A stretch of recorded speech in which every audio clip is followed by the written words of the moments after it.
Let's learn how to draw a rose with colour pencils.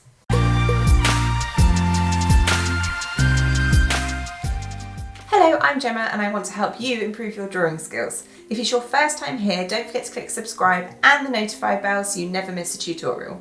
This is the rose we're going to be drawing today.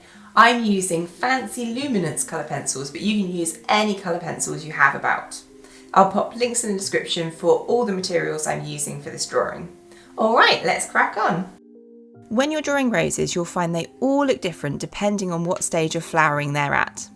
Basically, what you have here is bundles of very tight petals in the centre which gradually get looser as it works further out to the edge. I like to start in the centre and map out these petal bundles and then get the shape of the outer petals at the end.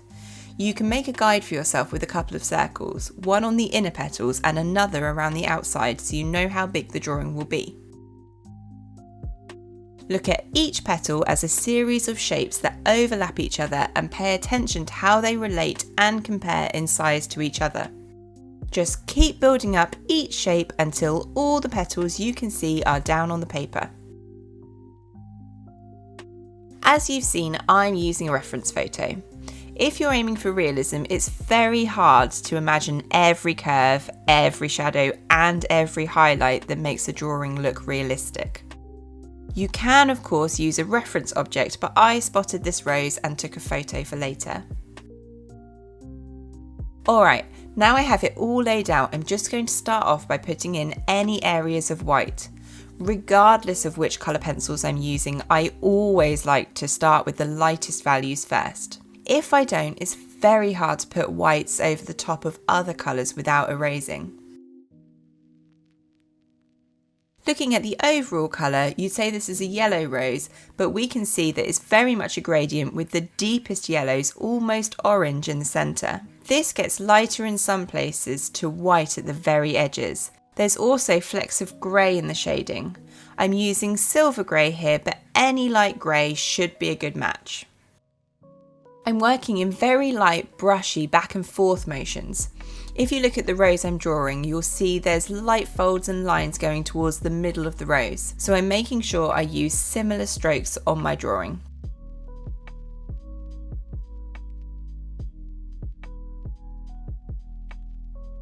Now I'm going to gradually get to the darker colours and add in a bit of yellow. I'm going to use the Naples Ochre.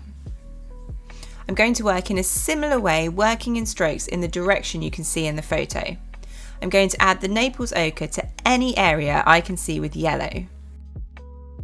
In the centre, it's all darker yellows and oranges, so I'm going to add a light glaze using circular motions.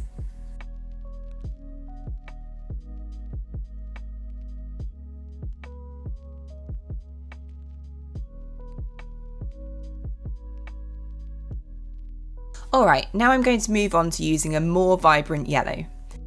I'm using lemon yellow for this part. The key to creating a realistic and bright yellow rose is to keep layering up colours. Trying to create it with limited colours is likely to create a less interesting drawing.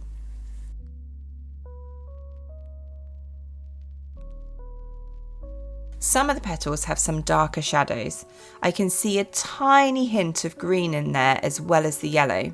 It looks to me like olive yellow is the closest match.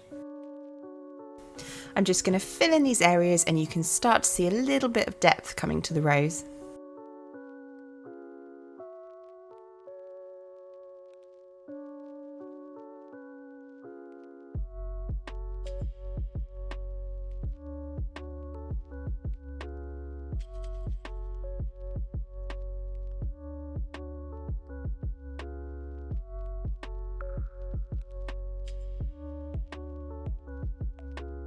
Now I'm going to build up the shading before continuing to add some yellows and oranges. I'm using slate grey for this, but any mid to dark grey will do. Adding in all the shading is quite a lengthy process, so I'm just going to speed through it quickly.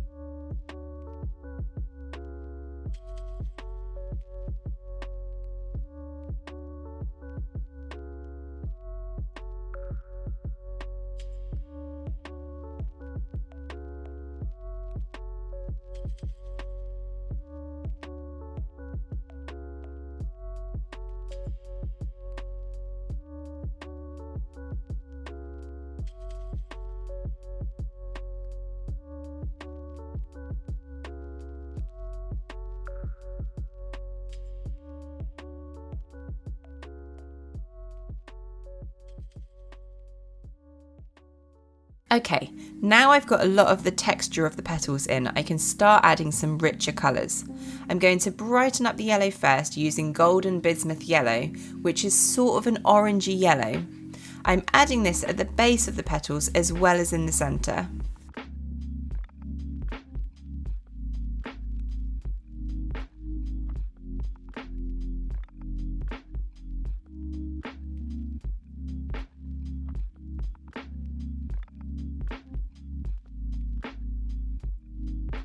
Now I'm using orange in the centre. This is where the colour is particularly vibrant as the younger petals have more pigment. The drawing also needs some earthy tones, so I'm adding them with brown ochre, burnt ochre and raw umber.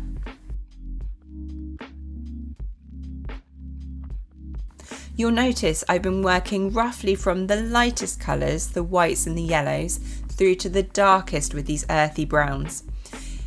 This is the first pass of colour. What I like to do at this point is sit back and take stock of all the colour and note any areas that need to be made bolder. In the second pass, I work back the other way, gradually building everything up.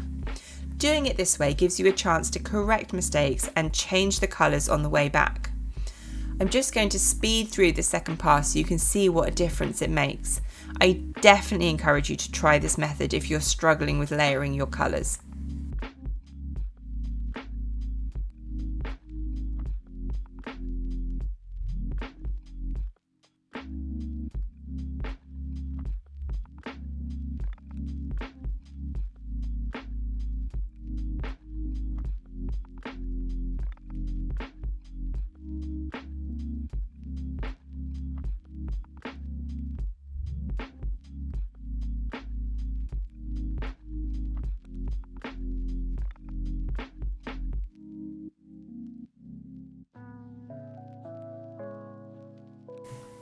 A last glaze of white to round this one out and it's finished. I hope you found this video helpful. Please like and share it if you did, it really helps me.